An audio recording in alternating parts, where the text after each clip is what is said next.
boleh menjadi pembelajaran di dalam kehidupan kami. Ya Tuhan, ini doa kami yang kami sampaikan hanya di dalam nama Tuhan Yesus. Kami sudah berdoa. Amin. Iya, amin.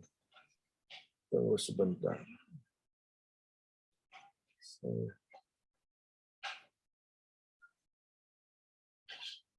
Oke.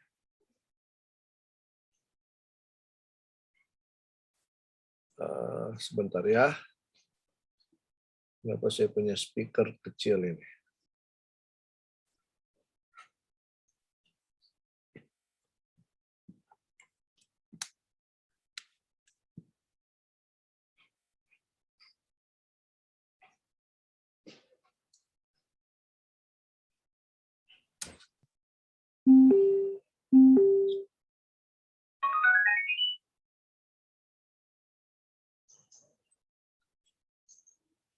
Ya, oke. Hari ini kita akan belajar pelajaran yang kelima. Ini sudah pertemuan kita yang kelima, ya. Pertemuan kita yang kelima, kita akan membahas tentang manusia. Siapakah manusia itu menurut kalian?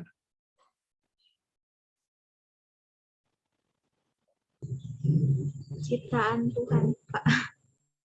Ya, ciptaan Tuhan. Ya. Siapa lagi?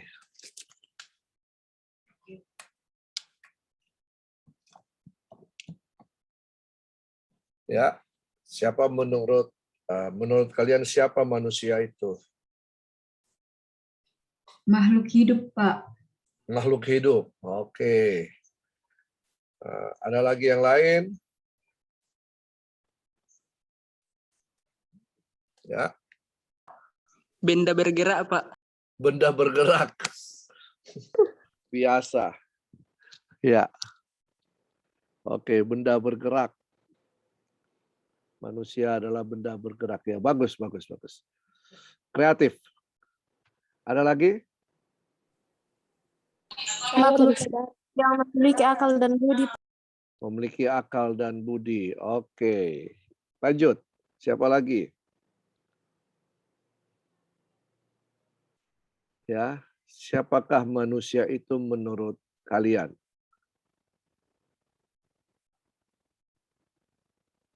Ayo, jangan malu-malu. Saya, Pak. Ya, Menurut saya manusia itu ya diri kita sendiri, saya dan saudara. diri kita sendiri, saya dan saudara. Baik. Oke. Lanjut. Siapakah manusia itu?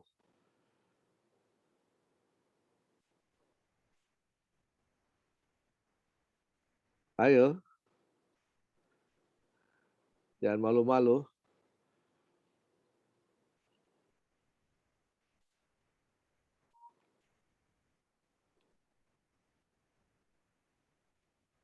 Siapakah manusia itu? Saya, Pak. Ya. Silakan. Manusia saya yaitu makhluk yang diciptakan Tuhan menurut gambar dan rupanya.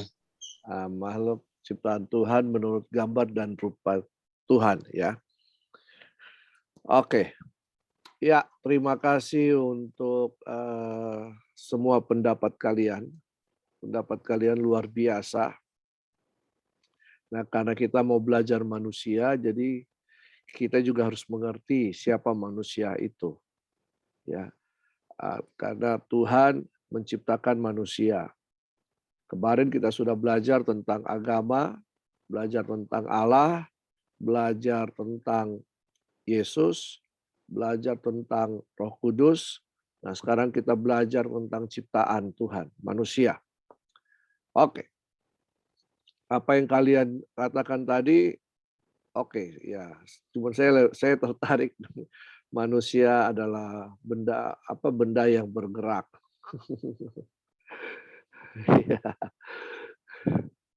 Ya.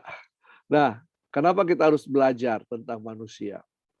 Ya, supaya kita mampu menjelaskan konsep Alkitab tentang manusia. Ya. Jadi kita harus melihat dari perspektif Alkitab. ya, tentang manusia. Lalu yang kedua, kita mampu memberikan penjelasan makna teologis tentang manusia ciptaan Allah. Dan yang ketiga, kita mampu mengimplementasikan pengajaran tentang manusia dalam pelayanan gerejawi. Pelayanan kita sehari-hari di gereja atau di mana saja. Nah, pendapat-pendapat tadi itu kan pendapat kalian. Ya, saya tidak bisa menyalahkan pendapat kalian karena itulah yang kalian pahami tentang manusia itu. Nah, jadi saya menghargai setiap pendapat yang ada. Kalau ada yang mengatakan manusia diberikan akal budi, manusia ciptaan Tuhan, yang menurut gambar dan rupa Tuhan, manusia makhluk yang hidup, manusia adalah saya sendiri dan kita semua, manusia adalah benda yang bergerak. Nah, itu pendapat kalian itu luar biasa. Ya, itu pendapat kalian. Nah, bagaimana dengan pendapat Alkitab?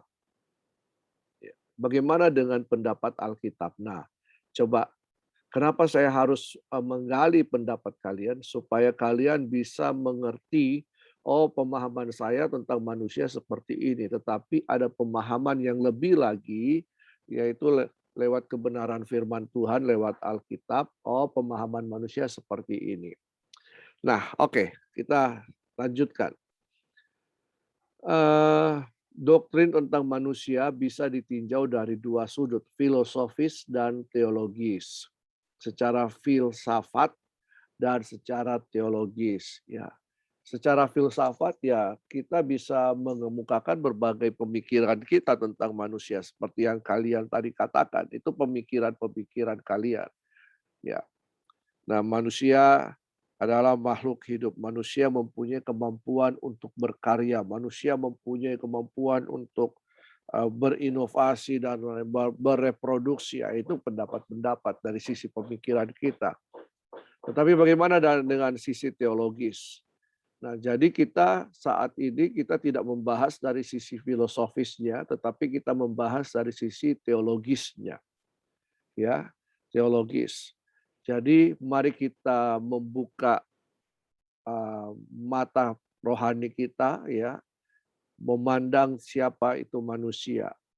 Karena kalau kita mengerti tentang manusia ini, maka kita bisa menghargai kehidupan yang ada.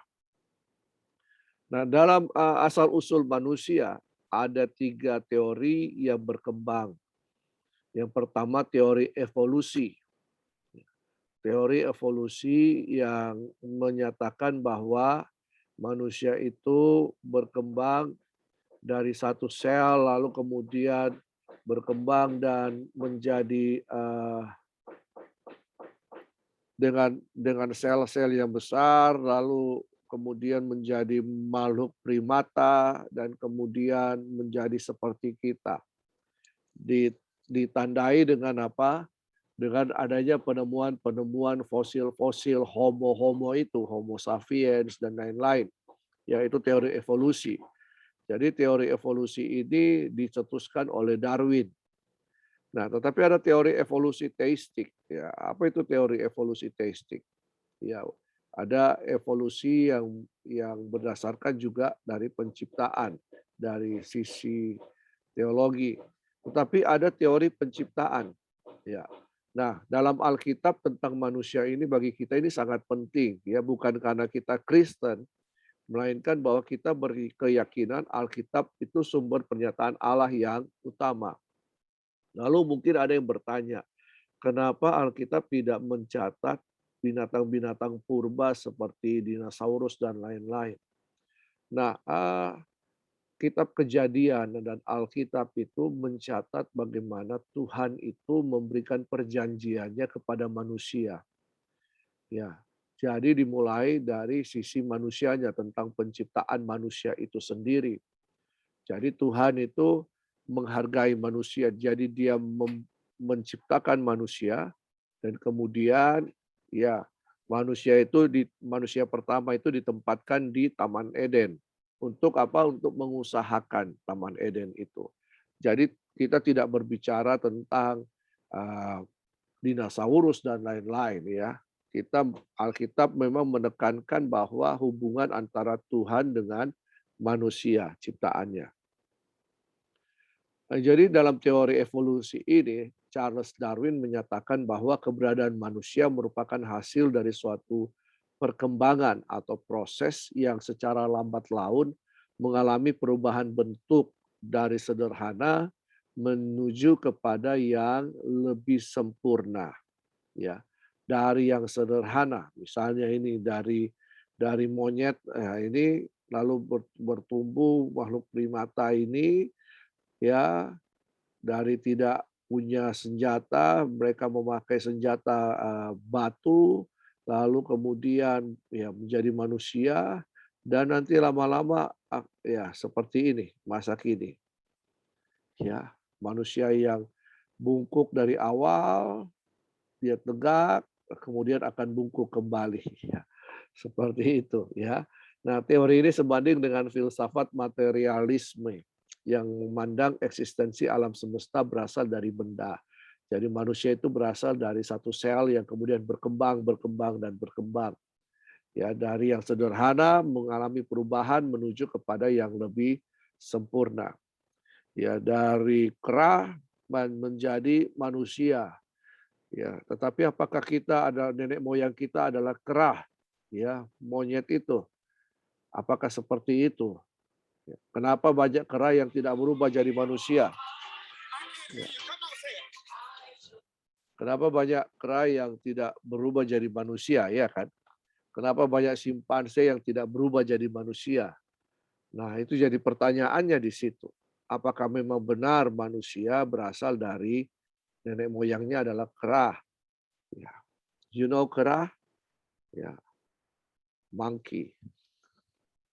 Nah, lalu kemudian teori evolusi teistik.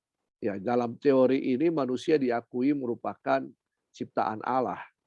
Namun keberadaannya sebagai manusia tidak terjadi secara langsung, tapi melainkan bertahap atau berevolusi. Ya, banyak penemuan misalnya binatang-binatang atau itu ada yang penemuan seperti burung, itu katanya nenek moyangnya burung yang ada pada waktu masa kini. Berkembang. Ya. Jadi ya, kita bisa berevolusi. Jadi di sini bahwa manusia itu diciptakan oleh Allah tetapi kemudian mengalami evolusi sesuai dengan keberadaannya di mana dia berada. Jadi alasannya ditemukan manusia purba dan dapat ditemukan dalam Alkitab. Ya, contoh misalnya penggunaan barang-barang yang ada, misalnya ada pisau batu, ya dan lain-lain. Ya. Nah, dalam teori evolusi teistik ini bisa saja itu terjadi. Jadi kalau misalnya manusia ini kemudian berkembang dan pergi ke satu daerah dan daerah di situ panas, ya maka tubuhnya atau kulitnya bisa menyesuaikan dengan daerah tersebut. Atau dari sisi yang lain misalnya dari sisi makanan dan lain-lain. Ya, jadi ini bisa saja terjadi seperti itu, tapi bukan berarti bahwa manusia itu berkembang dari hal yang kecil kemudian dari kera kemudian menjadi manusia, berubah bentuk seperti itu. Tetapi Tuhan menciptakan manusia lalu manusia beradaptasi ya. Kita manusia ini mampu beradaptasi dengan keadaan. Ya. Kita ini sangat mampu, manusia ini sangat mampu beradaptasi dengan keadaan. Dan di mana misalnya kalian ditempatkan, kalian bisa beradaptasi dengan keadaan tersebut. Ya. Nah, jadi adaptasi ini yang dimaksud dengan evolusi itu. Kita beradaptasi sesuai dengan lingkungan kita. Apa yang kita makan di situ, apa yang kita hidupi di situ. Oke. Nah, tadi ada yang menyatakan bahwa gambar dan rupa Allah sebagai gambar dan pencipta. Nah, Kejadian 1 ayat 26 sampai 27 di situ menyebutkan gambar dan rupa Allah. Dalam bahasa Ibrani itu gambar dan rupa itu disebut Selem and Demut ya. Selem dan Demut. Nah, dalam bahasa Latin disebut imago Dei, citra Allah. Tetapi imago Dei yang sesungguhnya itu adalah Yesus Kristus. Kita ini hanya bayangan daripada imago Dei itu. Nah, dalam Selem dan Demut di sini, ya ini merupakan bahasa Ibrani yang menyatakan bahwa kita ini merupakan gambaran asli. Jadi seperti kalian foto, nah foto itu merupakan gambaran diri kalian, ya. Kalian membuat patung diri itu gambaran diri kalian. Nah, itu seperti itu. Ya, itu Selem dan Demut. Jadi keserupaan secara biologis, tetapi juga keserupaan dalam sisi karakter dan sifat-sifat yang ada. Jadi manusia itu memiliki sifat dan karakter yang ada, yang daripada Allah, lalu kemudian juga secara biologis itu merupakan keserupaan dalam bentuk fisiknya. Ya. Nah, rupa dan gambar pada intinya sama, ya. Jadi pemakaiannya berbeda. Kalau baca rupa bisa baca dalam Kejadian 5 ayat 1, Yakobus 3 ayat 9, sedangkan gambar di Kejadian 9 ayat 6, Kejadian 1 ayat 27. Oke, ini pengertian gambar dan rupa Allah. Berarti kita ini merupakan gambar daripada Allah. Ya. Manusia itu adalah makhluk gambar, sehingga manusia itu lebih gampang, lebih mudah ketika melihat dan menirukan sesuatu yang dia lihat. Ya, lebih mudah untuk mengerti sesuatu yang dia lihat. Ya, visual. Ya, manusia ini menurut makhluk visual. Ya. Nah, jika kalian melihat misalnya diri kalian di cermin, nah seperti itulah manusia yang ada di cermin itu. Diri kalian yang ada di cermin, itulah manusia, dan cermin apa yang tergambar di cermin itu, kalau kita tarik kembali kepada Selem dan Demut, itulah gambar Allah ada di dalam diri manusia. Ya, jadi kita semuanya ini adalah gambar-gambar Allah di muka bumi ini. Ya, misalnya Elan itu gambar Allah di muka bumi ini. Barnabas itu adalah gambar Allah di muka bumi ini. Siapa lagi? Angelia itu gambar Allah di muka bumi ini. Jeremy adalah gambar Allah di muka bumi ini. Yelviana adalah gambar Allah di muka ini, di muka bumi ini. Ananta juga, ya. Sri Indah dan semua kita yang ada di sini itu adalah gambar Allah di muka bumi. Nah, jadi kita semua adalah gambar Allah. Karena itu kita bersyukur. Oh, tapi kok gambar Allah ada yang mancung keluar, kok mancung ke dalam, ada matanya bola, ada matanya sipit. Ya, itu karena sudah mengalami proses modifikasi. Ya, jadi kita harus bersyukur bahwa diri kita adalah gambar Allah untuk di muka bumi ini. Jadi kalau ada orang yang membuli seseorang, berarti dia sedang membuli gambar Allah yang Tuhan sudah berikan kepada orang tersebut. Ya. Nah, kenapa sampai kita tidak, ya kalau kita serupa semua berarti kita semuanya kayak robot saja, ya, satu pabrik semua, tidak, tapi karena Tuhan itu baik. Jadi kita tidak serupa secara ini wajah antara satu dengan yang lain. Ya, itu Tuhan, ya. Ada ciri-ciri khas khusus di situ. Nah, jadi janganlah kita saling membuli, ya. Bully orang lain karena apa? Karena postur tubuhnya, karena wajahnya, karena rupanya, ya jangan. Berarti kita sedang menghina apa yang Tuhan ciptakan, dan kalau demikian berarti kita menghina Sang Pencipta itu sendiri. Ya. Nah, oke. Kita masuk dalam teori penciptaan. Dalam teori ini diakui bahwa eksistensi manusia terjadi karena diciptakan Allah. Ya, Allah menciptakan manusia dari debu dan tanah. Dalam Kejadian pasal yang kedua, ya di situ coba kita lihat bersama Kejadian pasal yang kedua, ayat yang ke-7. Karena ketika itu Tuhan Allah membentuk manusia itu dari debu tanah dan menghembuskan nafas hidup ke dalam hidungnya.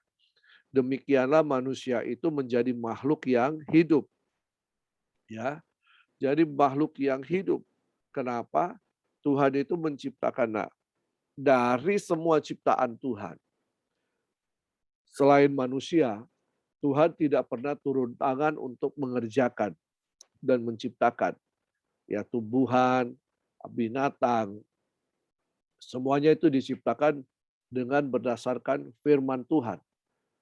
Tuhan berkata, jadilah terang, terang itu jadi. Jadilah tumbuh-tumbuhan, jadi. Jadilah binatang, jadi. Ya, tetapi manusia, Tuhan sendiri yang merancangkannya, Tuhan sendiri yang membentuknya. Tuhan membentuk pola, ya, Tuhan membentuk patung manusia dari debu tanah, lalu kemudian menghembuskan nafas hidup. Nah, ketika manusia dihembuskan nafas hidup oleh Tuhan, maka manusia itu hidup. Nah, apa pengertian daripada menghembuskan nafas hidup? Menghembuskan nafas hidup ini berarti yang pertama, Tuhan memberikan kehidupan kepada debu tanah untuk menjadi hidup, menjadi manusia. Makanya Adamah itu berarti diciptakan dari debu tanah. Nah, lalu kemudian yang kedua, Tuhan menghembuskan nafas hidup itu berarti Tuhan memberikan kemampuan kepada manusia. Tuhan memberikan sifat-sifatnya kepada manusia. Nah, Tuhan memberikan kemampuan, sifat-sifatnya, karakternya kepada manusia. Nah, lalu yang ketiga, ketika Tuhan menghembuskan nafas hidup, Tuhan sedang menaruh kepada diri manusia pengetahuan tentang Tuhan, ya, dan yang kedua pengetahuan tentang yang baik dan yang jahat. Etika, moral etika juga Tuhan berikan di situ. Jadi manusia itu tahu mana yang baik, mana yang jahat. Manusia itu tahu siapa Tuhan. Ya, jadi ketika manusia jatuh dalam dosa, mereka mencari Tuhan. Ya, mereka mencari sesuatu yang besar karena ada dalam diri mereka pengenalan akan Tuhan. Dan bagi manusia itu sesuatu yang besar itu adalah Tuhan. Lalu kemudian mereka juga tahu ya mana yang baik, mana yang jahat. Ya, nah itu pengertian daripada Tuhan menghembuskan nafas hidup kepada manusia. Jadi manusia itu diciptakan menurut gambar dan rupa Allah. Kejadian 1 ayat 26 sampai 27 berkata begini, baiklah kita menjadikan manusia menurut gambar dan rupa kita, ya, supaya mereka berkuasa atas ikan-ikan di laut dan burung-burung di udara dan atas ternak dan atas seluruh bumi dan atas segala binatang melata yang merayap di bumi. Maka Allah menciptakan manusia itu menurut gambarnya, menurut gambar Allah diciptakannya dia, laki-laki dan perempuan, diciptakannya mereka. Jadi Tuhanlah yang menciptakan manusia.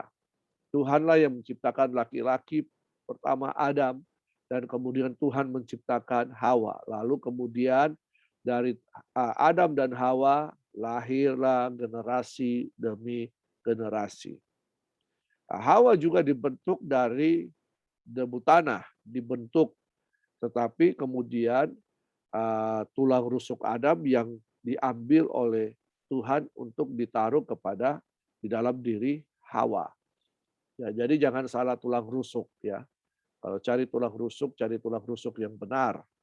Jangan ambil tulang rusuk yang asal-asalan ya, karena Kalian yang wanita-wanita ini sudah ditetapkan Tuhan, ada tulang rusuknya masing-masing. Cari. Bagaimana cari?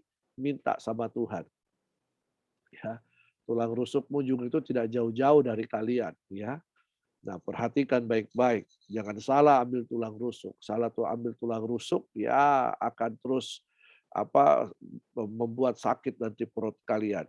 Dia tusuk-tusuk nanti, ya di situ. Jadi jangan salah ambil tulang rusuk. Oke. Nah, manusia sebagai ciptaan Allah. Jadi manusia diciptakan dengan terencana. Ya, Tuhan membentuk sedemikian rupa.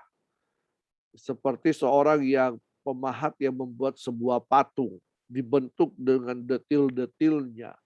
Ya, ada hidungnya, ada matanya, semua dibentuk oleh Tuhan.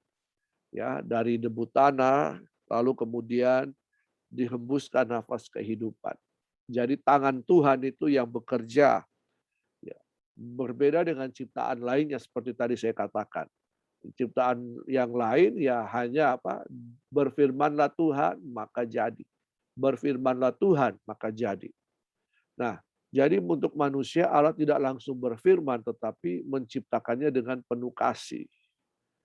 Ya, sama seorang ukir, dia ukir sedetil-detilnya, dia curahkan perasaannya, dia fokus di situ untuk membuat, ya sehingga ukirannya itu jadi bagus.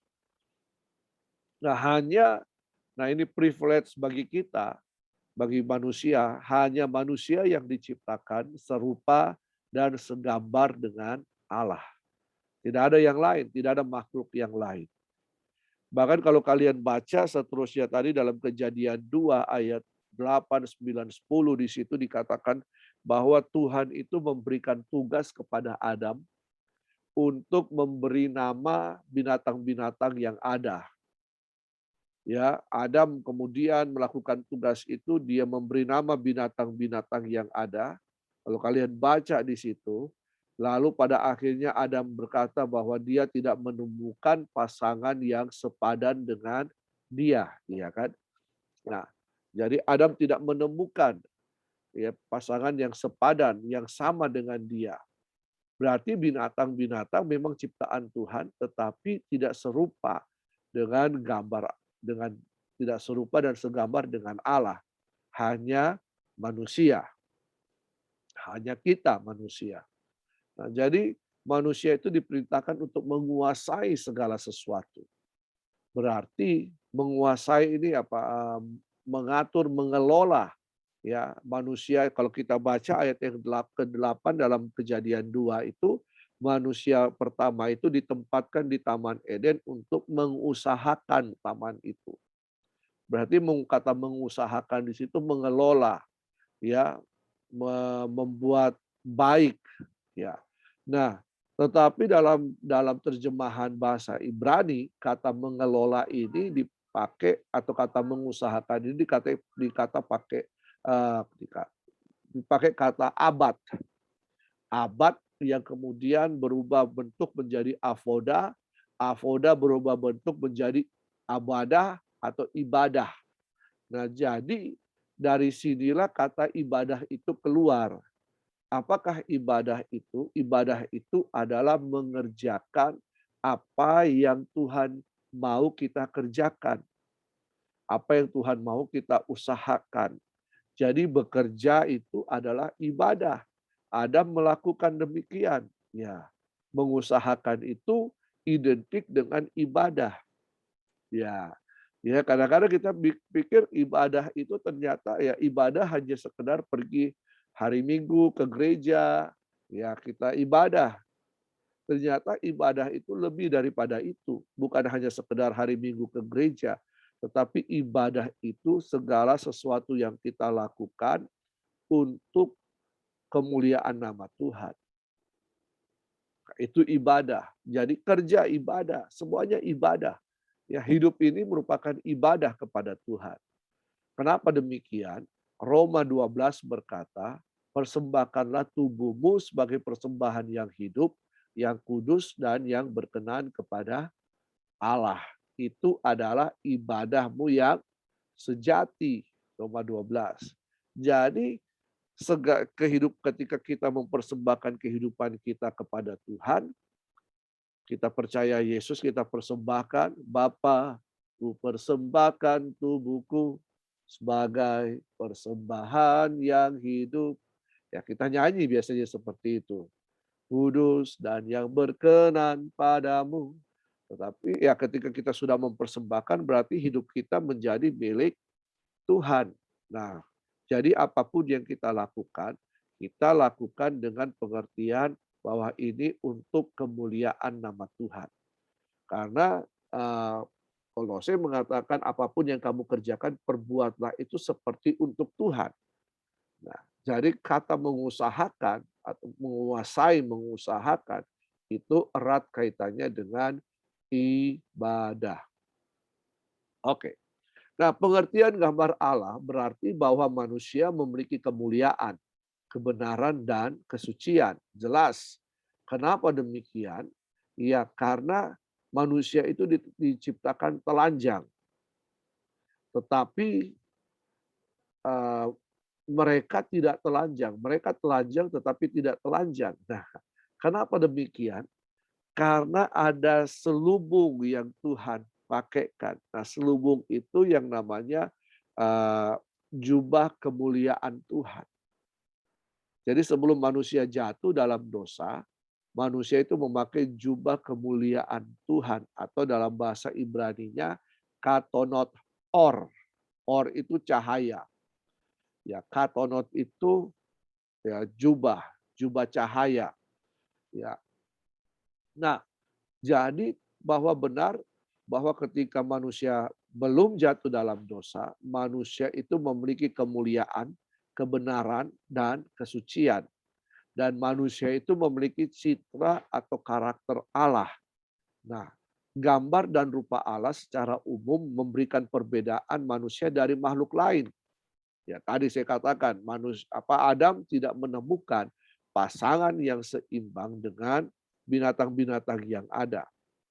Ya, binatang memiliki insting, ya, insting, perasaan itu binatang. Ya, tetapi manusia itu memiliki pikiran, perasaan, dan kemauan. Ya, binatang yang berlaku seperti instingnya, nalurinya. Ya, kita manusia memiliki pikiran, perasaan, dan kemauan atau kehendak. Kita bukan robot, Tuhan tidak menciptakan kita robot. Tuhan menciptakan kita manusia yang memiliki pikiran sehingga kita bisa berpikir, ya. Kita bisa berkreasi, kita bisa bahkan menciptakan sesuatu dari pikiran kita. Kita juga memiliki perasaan.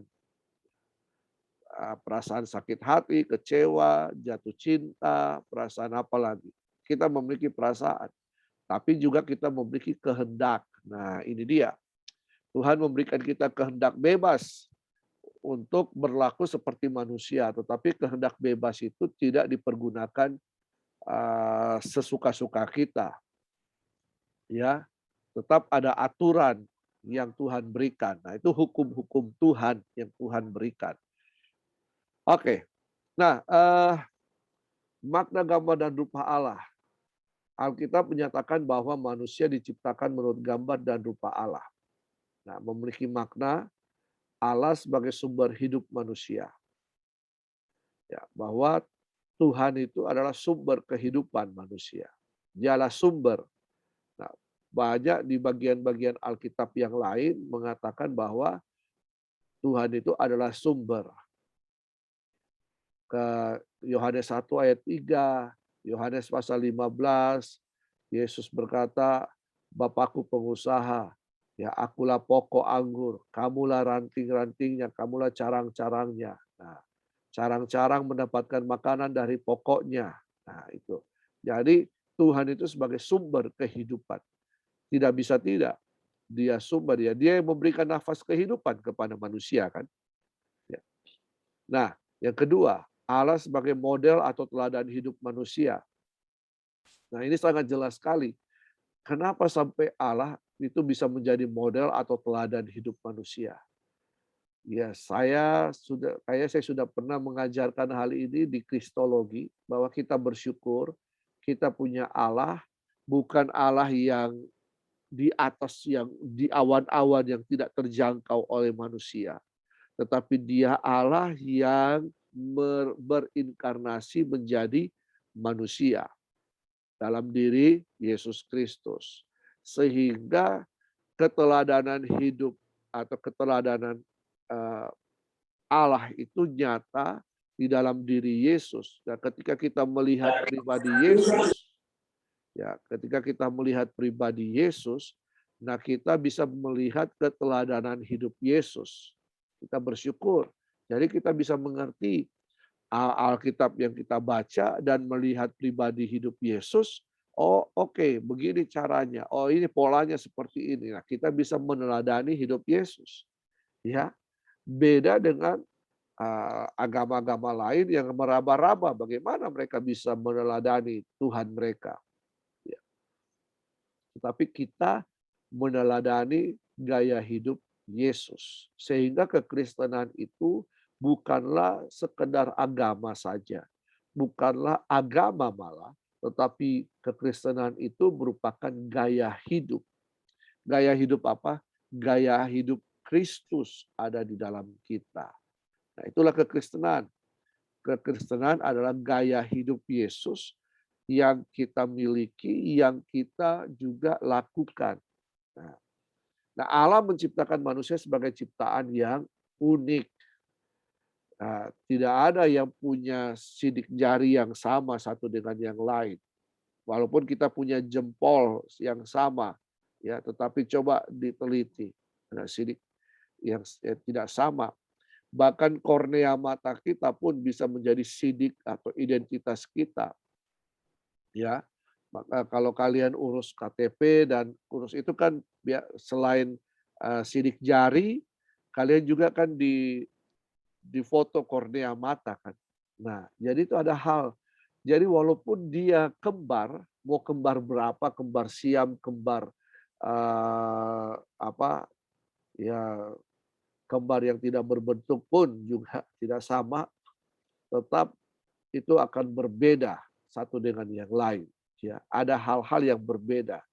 Walaupun dia sama mirip sekali, tetapi ada hal yang berbeda. Ya, sifat juga bisa berbeda satu dengan yang lain. Maka dalam keluarga pun kalian mempunyai sifat yang berbeda-beda. Kakak adik berbeda sifatnya, iya kan? Ya. Jadi itu membuktikan bahwa manusia itu ciptaan yang unik. Nah, tetapi, nah ini dia, manusia ini yang seharusnya menjadi pelaksana kehendak Tuhan. Di Kejadian pasal yang ketiga, manusia ini jatuh dalam dosa akibat bujuk rayu daripada ular tua itu. Dia berkata, kalau kamu makan buah pohon ini, maka kamu akan menjadi seperti Allah. Ya, wah, siapa yang tidak mau jadi seperti Allah? Ya, padahal maksudnya ya tahu yang jahat dan yang baik. Tapi karena sering digoda, nah hati-hati dengan godaan. Ya, godaan. Jadi wanita itu gampang digoda, yaitu menurut pendapat orang, ya kan? Jadi kelemahan wanita itu ya godaan. Makanya si ular tua itu, si iblis itu menggoda Hawa. Tetapi di mana Adam? Adam juga ada di situ. Ya, Adam tidak mengingatkan si wanita ini, si Hawa ini. Nah, jadi akhirnya mereka jatuh dalam dosa. Nah, mereka jatuh dalam dosa, dan dosa itu merupakan keterpisahan manusia dengan Allah. Ketika manusia makan buah pengetahuan baik dan jahat itu, apa yang terjadi? Manusia kemudian melihat diri mereka telanjang. Padahal tadi mereka sebenarnya telanjang tetapi tidak telanjang. Karena ada kemuliaan Tuhan yang menutupi manusia yang yang melindungi ketelanjangan manusia. Tetapi ketika mereka jatuh dalam dosa, kemuliaan Tuhan ini ya meninggalkan manusia. Sehingga ya manusia itu melihat bahwa dirinya telanjang. Nah, ketika dia melihat dirinya telanjang, mereka lari sembunyi dan kemudian membuat penutup tubuh dari daun-daun yang ada. Lalu kemudian Tuhan datang. Tuhan bertanya, Adam, Adam, di manakah engkau? Adam, di manakah engkau? Padahal biasanya Adam langsung menyambut kedatangan Tuhan. Tetapi ingat, karena manusia sudah jatuh dalam dosa, sehingga ya manusia terpisah dari Allah. Sehingga Tuhan harus berteriak mencari mereka. Adam, Adam, di manakah engkau? Dan manusia ini sembunyi. Yang mereka sembunyi di balik pepohonan dan berkata, Tuhan, kami di sini. Tuhan, kami sudah berdosa, kami telanjang. Waduh. Akhirnya apa yang terjadi? Ya karena pemikiran mereka yang ingin menjadi seperti Allah, mereka jatuh dalam dosa dan kemudian ya karena Tuhan mengasihi manusia sehingga manusia itu dipakaikan jubah atau ya baju dari kulit binatang. Nah, katonot or tadi jubah kemuliaan itu diganti dengan jubah kulit binatang. Nah, jadi kenapa manusia bisa jatuh dalam dosa? Karena manusia memiliki pemikiran yang bodoh.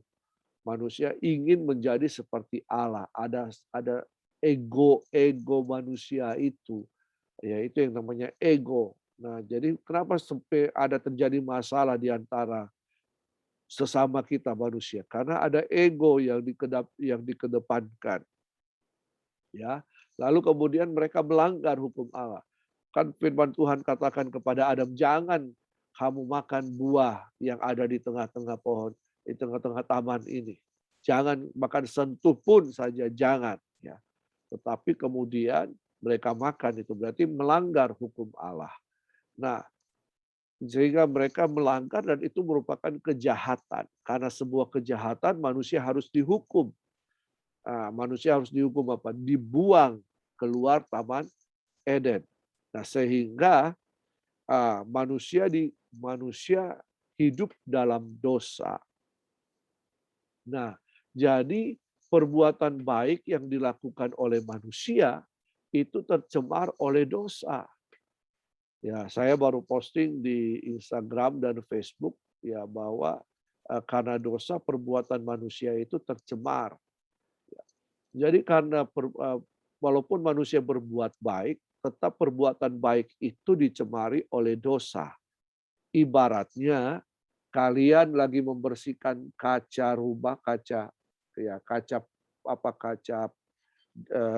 jendela, ya kan kotor biasanya. Kalian bersihkan dengan memakai kain yang kotor. Ya, apa yang terjadi?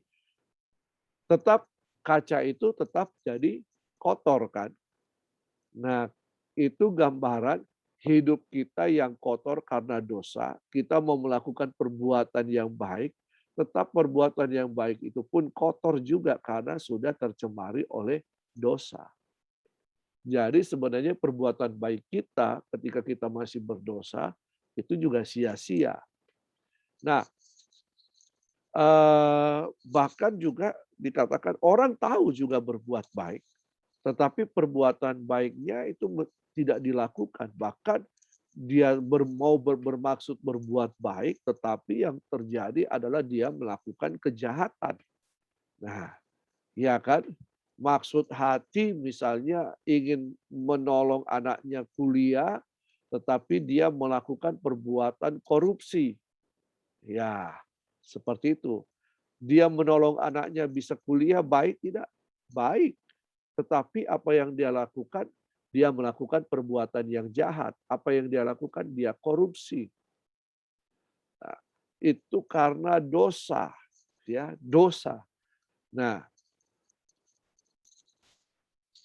Nah, dosa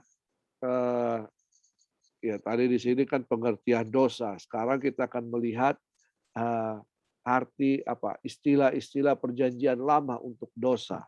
Kenapa kita harus pelajari ini supaya kita tahu, oh itu apa itu dosa? Kenapa manusia jatuh dalam dosa? Tadi saya sudah menjelaskan manusia jatuh dalam dosa. Nah, dalam istilah perjanjian lama untuk dosa, yang pertama kata, ya kata itu artinya tidak mengenai sasaran. Kata. Jadi kalau kalian misalnya memanah, mengarahkan panah itu kepada sasaran itu, kalian panah, ya tidak tepat pada sasaran tetapi menyimpang. Nah, itu kata. Jadi dosa itu menyimpang dari sasaran. Nanti baca ayat-ayatnya. Ada juga di diktat yang saya berikan, ya. Nah, ra itu istilah perjanjian lama untuk dosa. Ra artinya menghancurkan, menghentikan jahat. Ra ini sehingga disematkan kepada dewa Ra, ya Ra dewa matahari, menghancurkan, menghentikan, ya melakukan menjadi jahat. Nah itu istilah yang lain pasya, ya pasya, ya ini bukan pasya yang nama si penyanyi band itu bukan, ya tetapi pasya ternyata artinya memberontak, pelanggaran, melakukan pelanggaran. Jadi hati-hati memberikan nama anak-anak kalian ya. Selidiki dulu artinya, jangan sampai kalian pakai nama pasya. Ternyata pasya itu artinya memberontak, berarti memang Shakespeare berkata, apalah arti sebuah nama. Tetapi bagi orang Ibrani, nama itu merupakan suatu doa untuk masa depan seseorang. Ya. Jadi mereka memberikan nama berharap bahwa anaknya itu akan menjadi seperti yang nama yang dia berikan. Ya. Jadi jangan asal-asalan memberikan nama. Ada suku-suku tertentu di Indonesia ya ketika memberikan nama itu berdasarkan apa yang dilihat pertama ketika anaknya lahir. Jadi kalau dia lihat pertama PT-PT, maka nama anaknya adalah PT-PT. Ya, ada saya kenal, ada yang namanya taksi. Kenapa?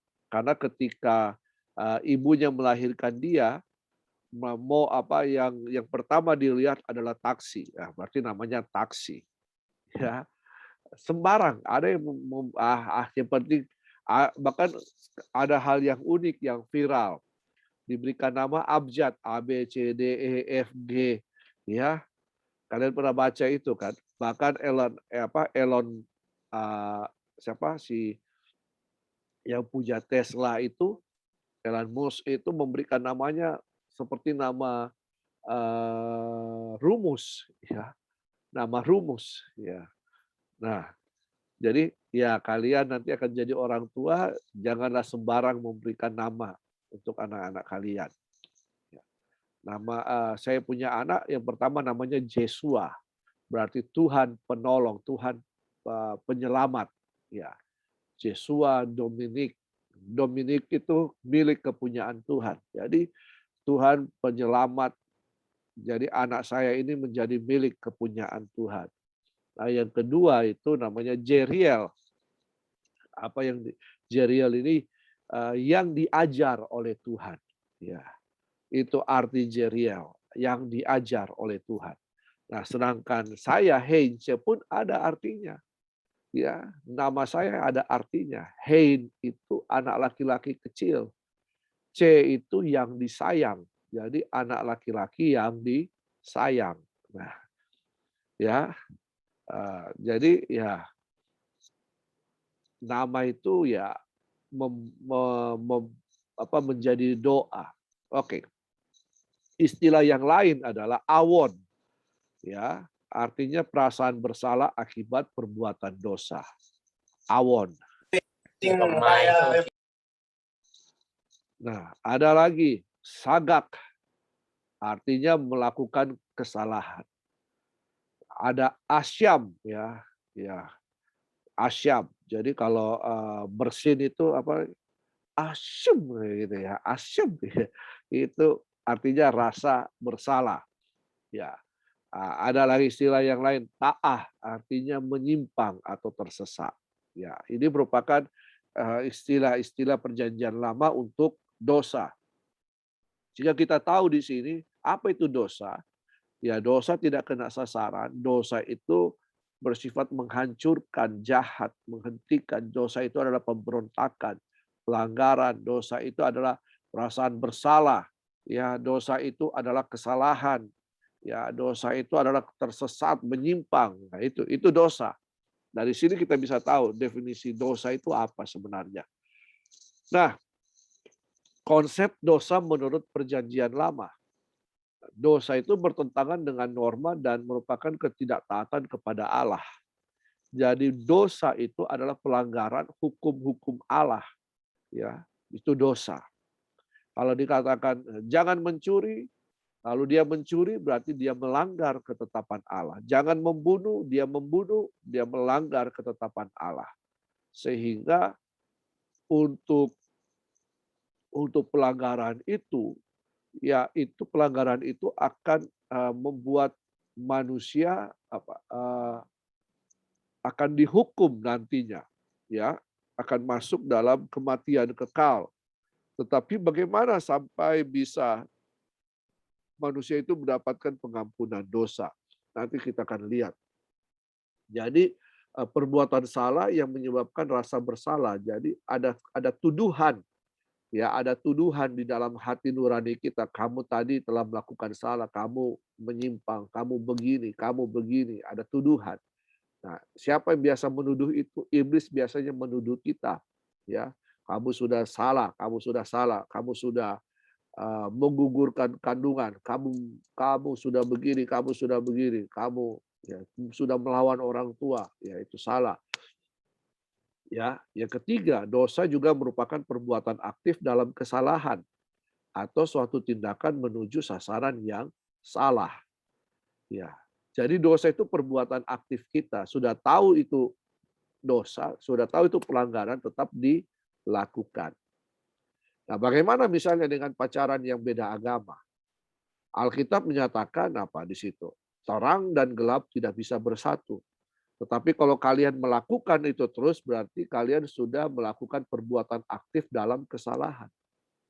Nah, di situ, ya, saya temukan dari sejak saya ngajar di Unifa, banyak yang pacaran beda agama. Bahkan ada yang sampai terjerumus. Ya karena dosa. Ya, akhirnya dia menyesal. Ya, menyesal. Jangan sampai penyesalan itu datang ya terlambat, ya jangan sampai kalian sudah melakukan dan kemudian kalian menyesal. Oh, enggak apa-apa Pak, saya kan pacaran sama dia supaya saya bisa bawa dia ke gereja. Belum tentu. Saya banyak menemukan kasus-kasus, ya akhirnya bukan dia yang ke gereja, dia yang dibawa untuk meninggalkan Tuhan. Dan di luar Kristus tidak ada jaminan keselamatan. Ya. Oke. Kita lanjut lagi. Nah, tadi istilah perjanjian lama. Sekarang bagaimana dengan perjanjian baru? Istilah perjanjian baru untuk dosa yang pertama itu adalah kakos. Ya, you know kakos? Kakos itu WC. Ya, kakos. Jadi ada kaitannya dengan kakus yang kita biasa katakan, mau kemana ke kakus? Ya. Apa di kakus? Itu ada kotor, ya, sesuatu yang kotor, ya, yang tidak baik, ya. Ya, kakos itu buruk, tidak baik. Yang kedua, poneros. Poneros itu berarti kejahatan. Nah, ini yang sering kita dengar. Apa itu dosa? Dosa itu adalah hamartia, artinya tidak mencapai sasaran. Indonesia pernah atau ya di dunia ini pernah ada pesawat yang seharusnya terbang dari negara A ke negara B. Tetapi karena navigasinya rusak, maka dia menyimpang jauh dan sampai di negara yang lain, tidak sampai ke negara B. Nah, ada satu kasus lagi di Indonesia, satu penerbangan seharusnya pergi ke, saya lupa, pergi ke Manado, tetapi dia tibanya di Kupang. Nah, itu namanya salah sasaran. Nah, dosa seperti itu. Dosa membuat kita tidak mencapai sasaran. Ya. Dosa tidak membuat kita seharusnya masuk dalam kehidupan kekal, tetapi dosa membuat kita tidak sampai kepada kehidupan kekal. Kita masuk kepada kematian kekal. Nah, tujuan hidup kita, ya Tuhan berikan di dalam Kristus, supaya kita bisa hidup kekal bersama-sama dengan Kristus Yesus. Tetapi dosa itu akhirnya, kalau kita tidak sadar, dosa itu akan membuat kita melenceng jauh dari tujuan yang semula. Nah, yang keempat, hamartema. Hamartema artinya ketidakpatuhan terhadap hukum. Hukum-hukum apa? Hukum-hukum Allah. Ya, sedangkan kita saja melanggar hukum lalu lintas, peraturan lalu lintas, lampu merah kita terobos, kita kena tilang kan. Nah, bagaimana dengan hukum Allah? Iya kan? Ya, seperti itu. Jadi segala sesuatu yang melanggar pasti akan ada konsekuensinya.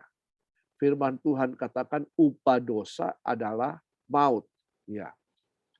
Nah, ada lagi anomia, ya, artinya durhaka, tidak punya aturan, tidak punya tata krama. Parabetes, pelanggaran. Paraptoma, melanggar secara sengaja.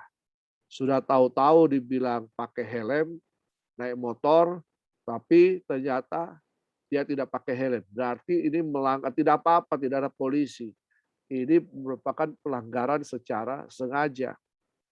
Nah, bagaimana dengan kita orang Kristen? Kalau kita tahu itu suatu peraturan, janganlah kita langgar. Tetapi biasanya banyak orang Kristen itu suka melanggar. Ya, suka melanggar. Ada yang kaji Pak di situ Pak, nggak usah pakai helm, nggak apa-apa. Tapi suatu saat nanti pasti akan kena, ya, agnosis, tidak berpengetahuan, tidak berpengertian. Nah, jadi konsep dosa menurut Perjanjian Baru, dosa adalah pelanggaran hukum atau pemberontakan terhadap peraturan. Nah, dosa adalah kejahatan yang memiliki bentuk yang banyak sekali. Ya, dusta pun merupakan dosa. Apa? Orang bilang bohong putih juga namanya berbohong, dosa juga. Ya. Nah, dosa itu menuntut pertanggungjawaban. Kita berbuat dosa, kita juga harus bertanggung jawab. Kata saya katakan, upah dosa itu maut. Jadi yang melakukan dosa dialah yang bertanggung jawab, bukan orang lain yang bertanggung jawab atas kita. Kita yang melakukan dosa, kita yang bertanggung jawab. Nah, Tuhan tidak menciptakan dosa, tetapi manusia yang jatuh di dalam dosa. Kenapa? Karena manusia memilih untuk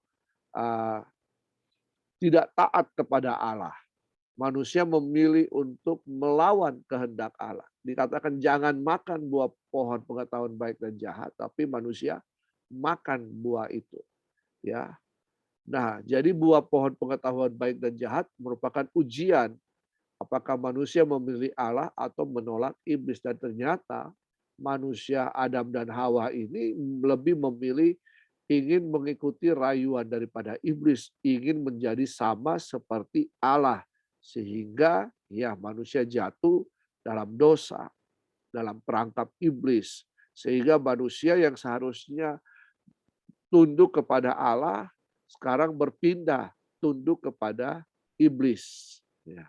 Jadi orang-orang yang di luar Kristus, mereka yang tidak percaya kepada Kristus, hidup mereka ada di dalam kegelapan. Dan siapa penguasa kegelapan?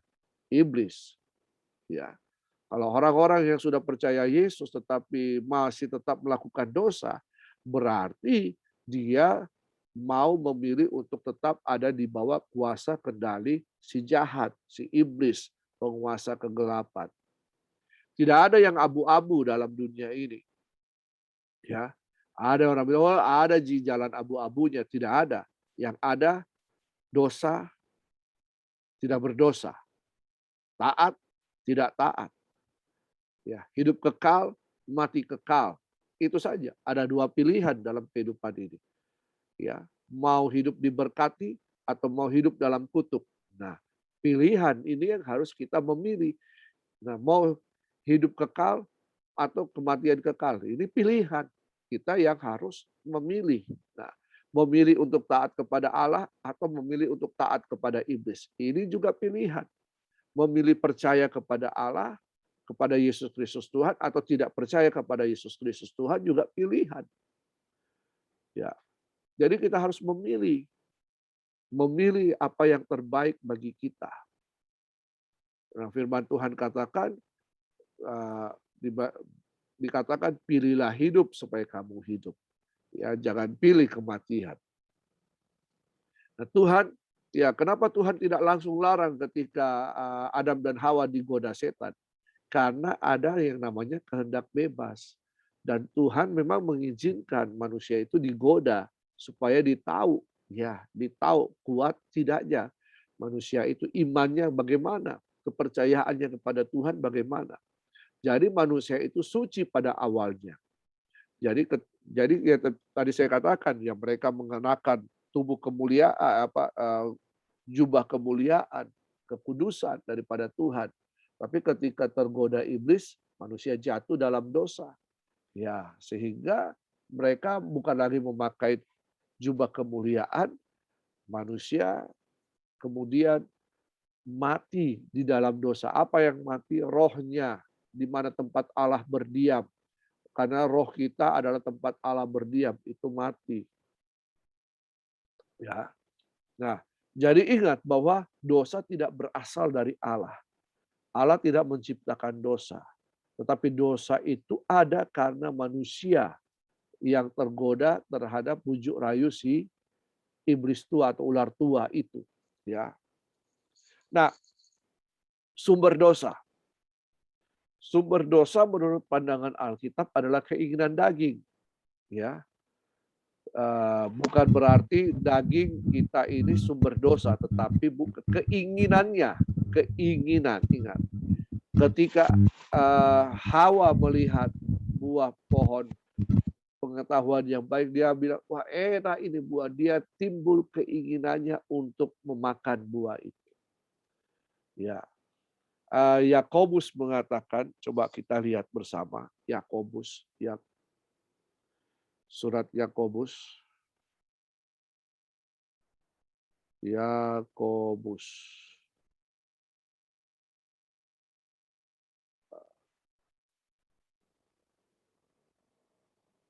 Tunggu sebentar. Yakobus pasal yang pertama, ayat 13. Yakobus 1 ayat 13. Coba kita baca pelan-pelan. Yakobus 1 ayat 13 berkata begini. Apabila seorang dicobai, janganlah ia berkata, pencobaan ini datang dari Allah, sebab Allah tidak dapat dicobai oleh yang jahat, dan ia sendiri tidak mencobai siapapun. Ayat 14. Tetapi, nah ini dia, tetapi tiap-tiap orang dicobai oleh apa? Keinginannya sendiri. Karena ia diseret dan dipikat olehnya. Ya, Hawa dicobai oleh karena keinginannya mau makan buah itu. Ketika dia mau mengambil, dia berarti diseret, dia terpikat oleh buah itu. Dan apabila keinginan itu telah dibuahi, artinya keinginan itu telah dilakukan, ia melahirkan dosa. Dan apabila dosa itu sudah matang, nah ini dia. Ia melahirkan maut. Makanya dikatakan upah dosa itu adalah maut. Ya, upah dosa itu adalah maut. Kenapa dibilang keinginan daging? Ya, keinginan daging. Ada apa di daging? Nah, ada apa di daging? Di daging ini ada hawa nafsu seksual. Ya, di daging ini ada ego, ada apa lagi? keinginan untuk hawa nafsu makan, ya, ada segala macam hawa nafsu ada di dalam daging kita. Ya. Nah, jadi kalau kita mau menuruti keinginan daging, kita akan masuk dalam dosa. Nah, Galatia 5 ayat 17 menyatakan bahwa keinginan daging bertentangan dengan keinginan roh. Ya, baca di situ Galatia 5 ayat 17. Coba kita lihat apa sih keinginan daging itu?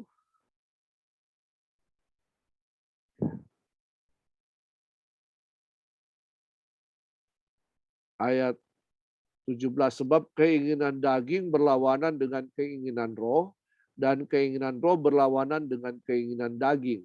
Karena keduanya bertentangan, sehingga kamu setiap kali tidak melakukan apa yang kamu kehendaki. Akan tetapi jikalau kamu memberi dirimu dipimpin oleh roh, maka kamu tidak hidup di bawah hukum Taurat. Nah, ingat ini ayat 19. Perbuatan daging telah nyata, yaitu apa? Percabulan. Perbuatan cabul. Apa itu perbuatan cabul?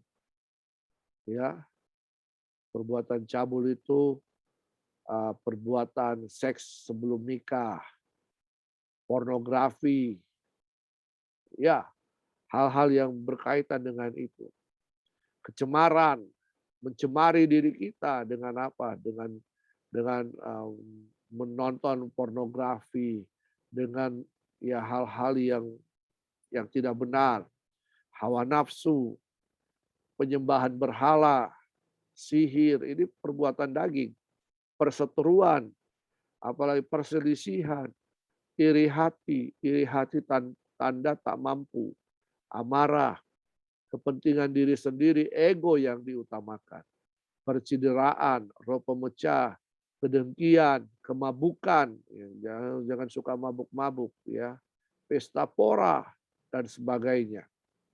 Nah, terhadap semuanya itu kuperingatkan kamu seperti yang telah kubuat dahulu.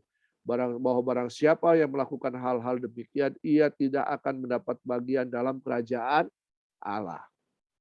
Tapi buah roh itu ialah apa? Kasih, sukacita, damai sejahtera, kesabaran, kemurahan, kebaikan, kesetiaan, kelemah lembutan, penguasaan diri, dan dikatakan tidak ada hukum yang menentang hal-hal itu.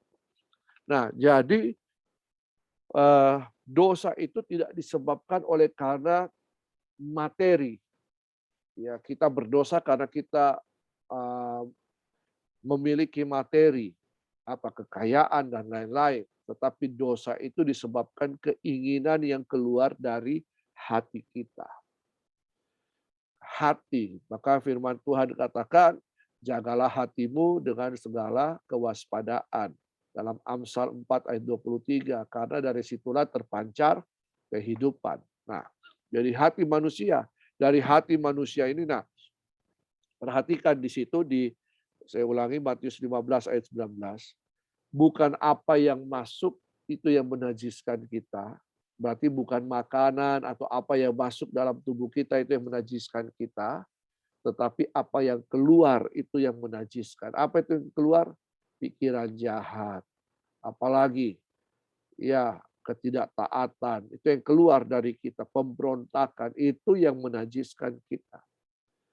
Ya, kalau kalian mau makan babi, makan saja, itu tidak akan menajiskan kita. Bukan masalah babinya, tetapi apa yang keluar dari hati kita. Pikiran jahat, perbuatan asusila, dan lain-lain keluar. Itu yang menajiskan kita. Itu yang membuat kita berdosa. Nah, ada juga yang disebut dengan dosa warisan. Jadi, menjalarnya dosa. Nah, dosa itu dibedakan menjadi dua, yakni dosa warisan dan dosa perbuatan.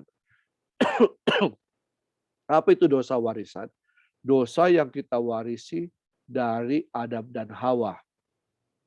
Turun-temurun. Karena itu dikatakan semua manusia telah berbuat dosa. Dosa itu karena kita mewarisi dosa Adam dan Hawa. Tapi juga ada yang namanya dosa perbuatan. Apa yang kita perbuat ya sehari-hari. Sorry. Nah, jadi dosa warisan itu karena ada kesalahan warisan yang diturunkan dari Adam kepada keturunannya. Termasuk kita. Kita ini semua adalah keturunan Adam. Dosa warisan karena kerusakan warisannya. Dosa ini bukan berdasarkan dari kelahiran, namun dipengaruhi orangnya. Nah, jadi kita mewarisi dosa dari atas ke bawah, turun temurun, ya itu yang namanya dosa warisan. Sorry.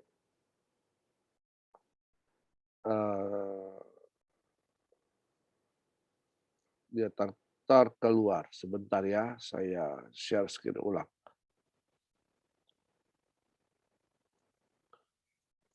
Jadi itu namanya dosa warisan. Karena Adam berbuat dosa, maka keturunan Adam pun mengalami dosa yang sama. Nah, dosa ini diselesaikan dengan apa?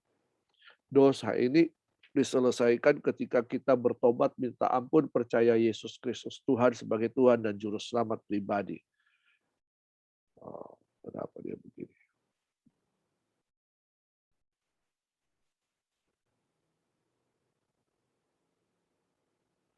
Nah, karena dosa itu, jadi kita sekarang Adam dan Hawa berbuat dosa, ya kita semua kena dosa.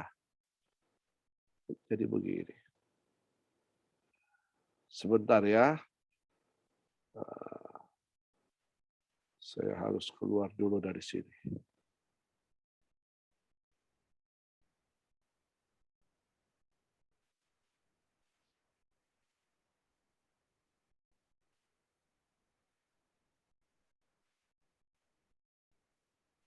No respon.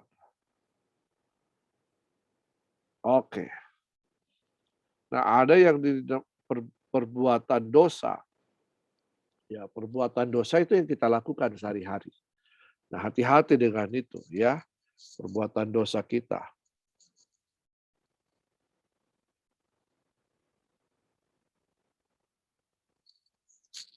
Ya.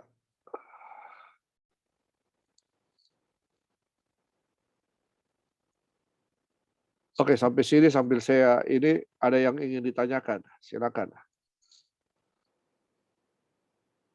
Ada yang mau ditanyakan?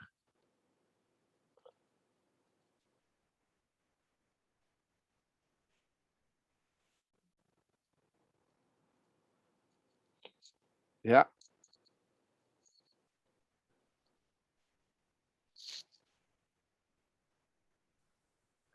Saya, Pak. Ya. Silakan. Perkenalkan, nama saya Semestari Bambu. Iya. Pertanyaan saya ini mungkin agak lenceng ya, Pak. Maaf. Saya pernah membaca suatu cerita Islami, dan Ya. di dalam situ orang yang non Muslim itu adalah orang kafir. Bagaimana sih cara kita harus menyikapi orang ini, memandang kita sebagai orang kafir? Terus juga kita kalau kita berbuat baik pasti Tuhan langsung membalasnya di dunia, tapi keselamatan di akhirat itu kita tidak mendapatkannya menurut agama ini. Ya, itu menurut agama yang itu. Tapi bagaimana dengan kekristenan? Ya, gimana sih, Mi?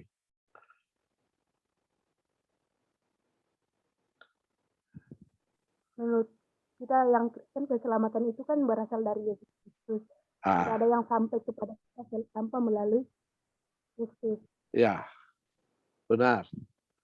Jadi, kenapa? Akan di sini bagaimana menyikapi orang yang memandang kita sebagai orang kafir. Ya, puji Tuhan. Bersyukur.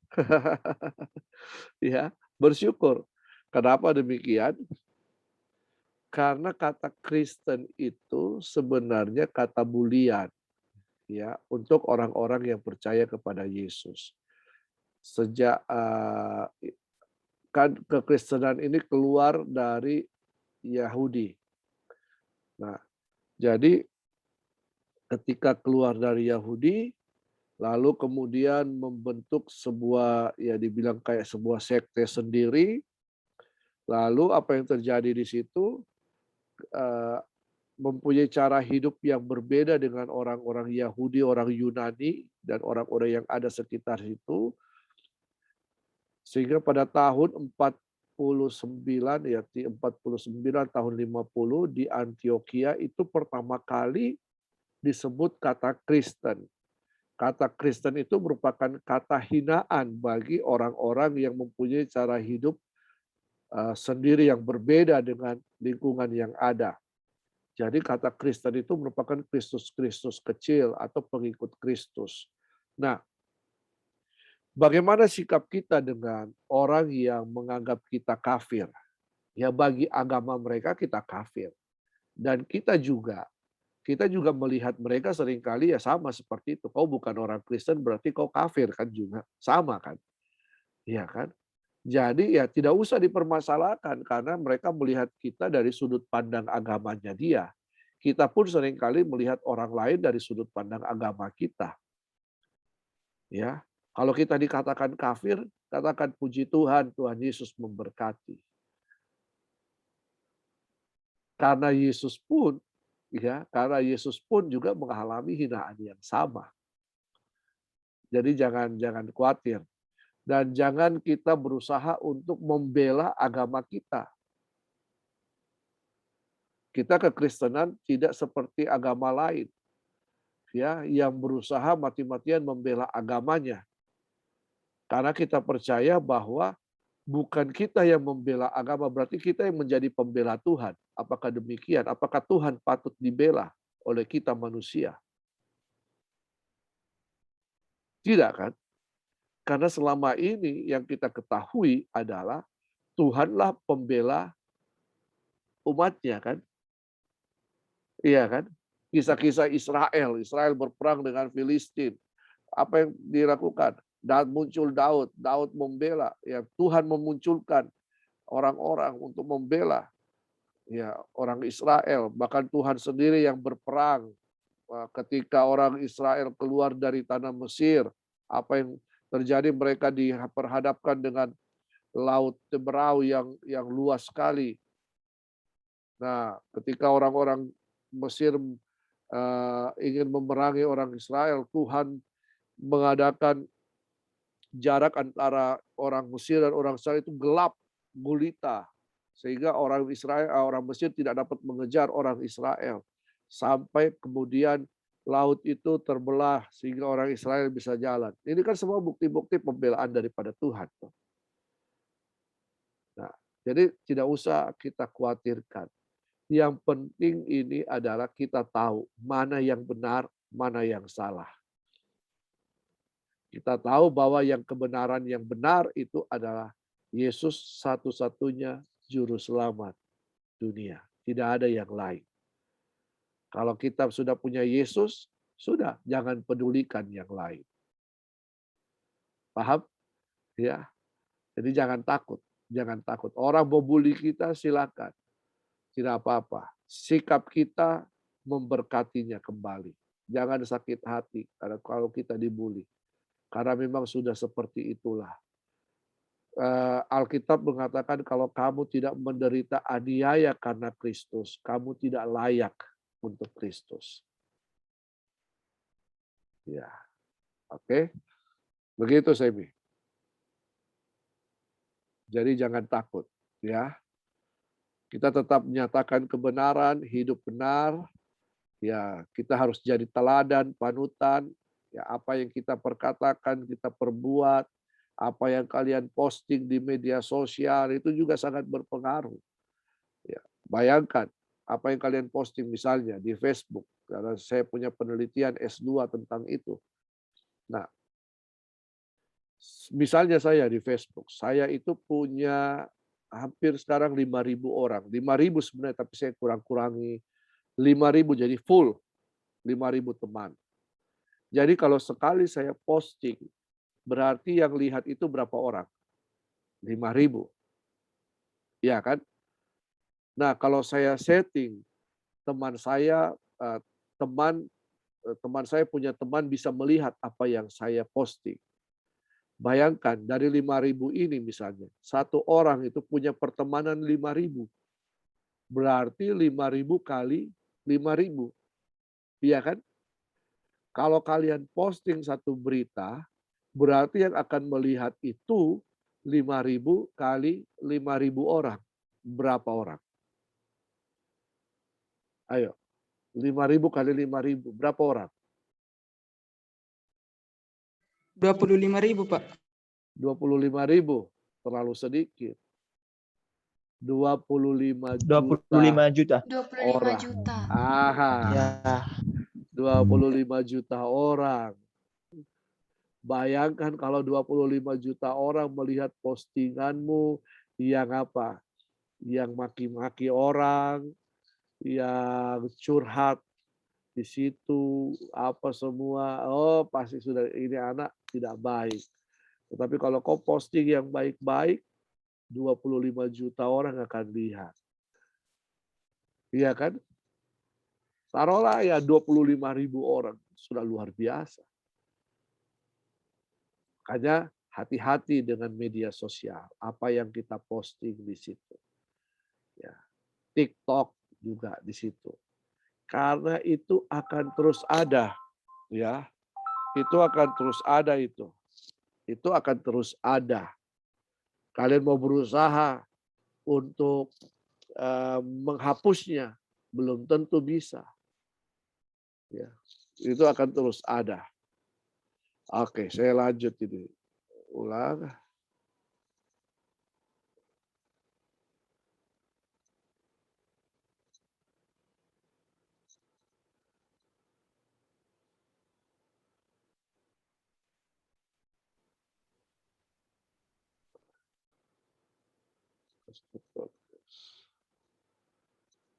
Nah, oke. Jadi akibat dosa adalah maut atau kematian kekal, ya. Nah, sedangkan akibat dosa yang lain adalah hubungan dengan manusia, hubungan kita dengan Tuhan itu terputus. Nah, jadi apa yang harus kita lakukan? Kita harus bertobat. Kita harus bertobat. Apa itu artinya bertobat? Menyesal atau nakas. Ya, kita harus berpaling kembali kepada Tuhan. Jadi misalnya Tuhan di sini. Kita seharusnya lebih mendekat kepada Tuhan. Tapi dosa itu membuat apa? Kita semakin menjauh dari Tuhan. Sehingga apa yang harus kita lakukan? Kita bertobat. Bertobat artinya apa? Kembali kepada Tuhan. Berarti kalau kita kembali, kita harus tinggalkan yang lama. Kita harus tinggalkan dosa-dosa kita. Gimana caranya?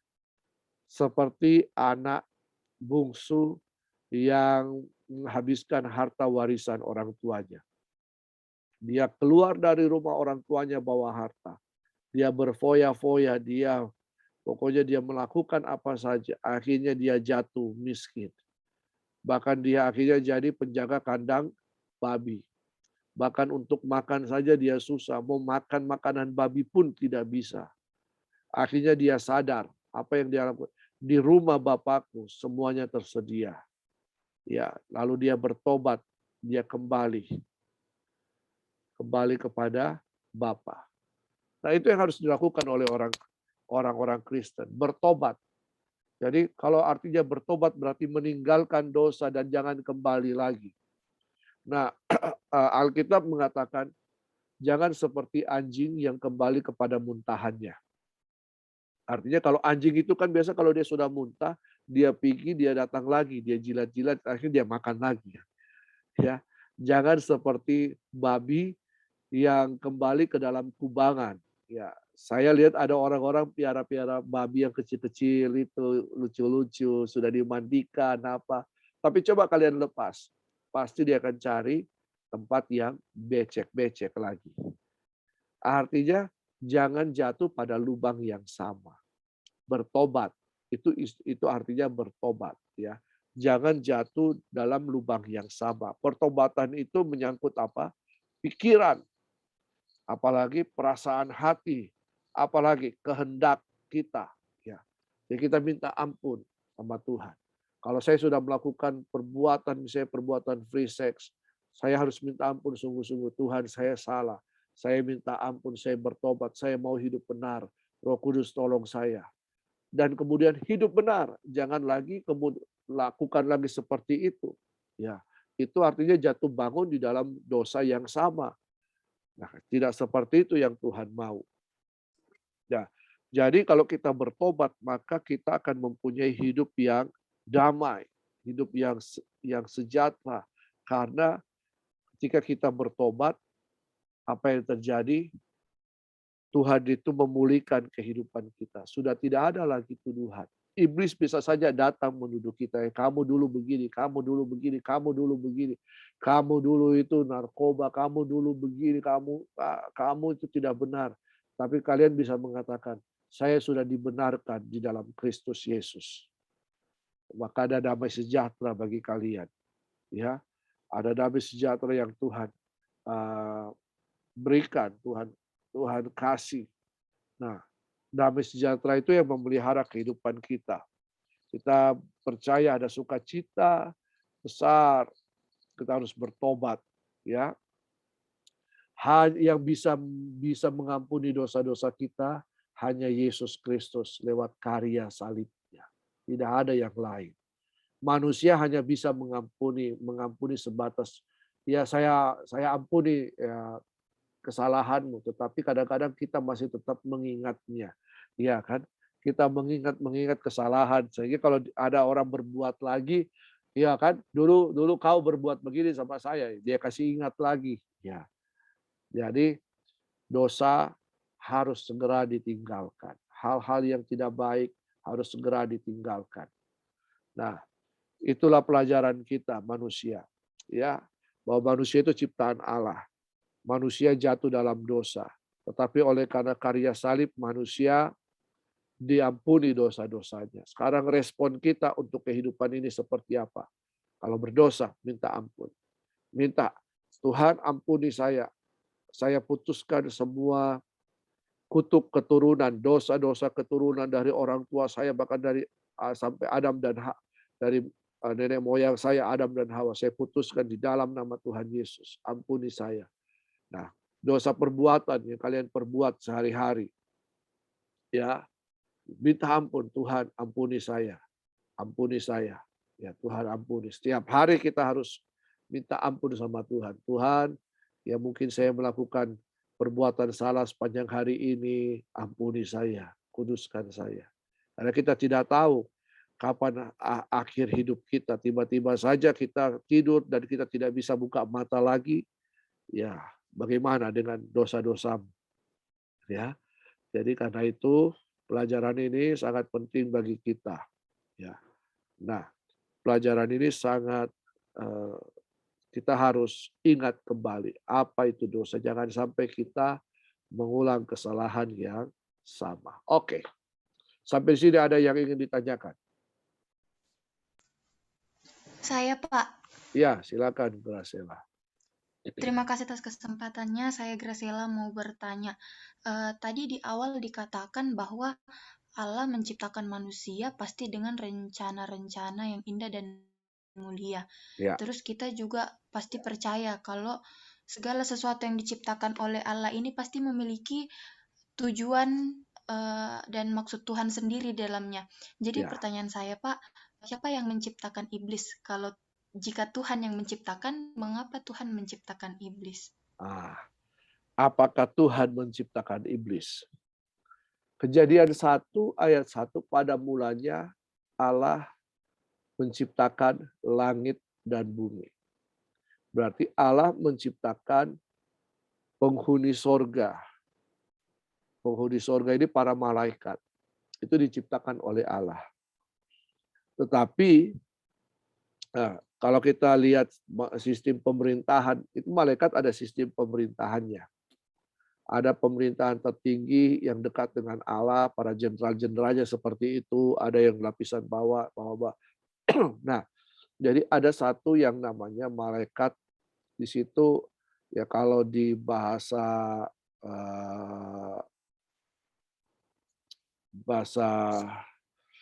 Itunya disebut Lucifer, malaikat pemimpin paduan suara di sorga. Lalu malaikat Lucifer ini dia kemudian timbul keinginan untuk menyamai Allah. Ya, ingin duduk di takhta Allah, ingin sombong. Akhirnya dan dia mulai membuat kekuatan, mengajak malaikat-malaikat bawahannya semuanya. Lalu apa yang terjadi?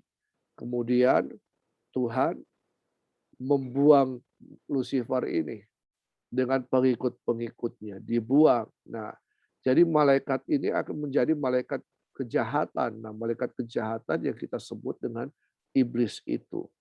Jadi bukan Tuhan yang menciptakan iblis, tetapi iblis itu timbul karena suatu keinginan.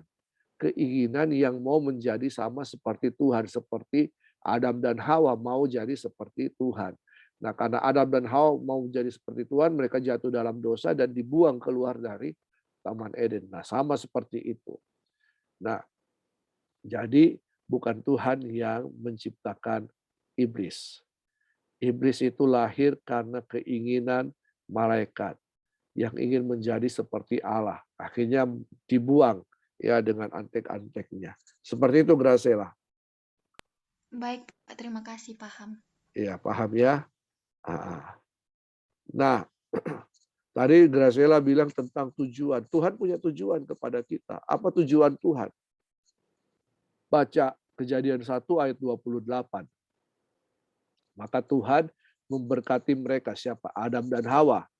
Lalu kemudian Tuhan menyuruh Adam dan Hawa untuk apa?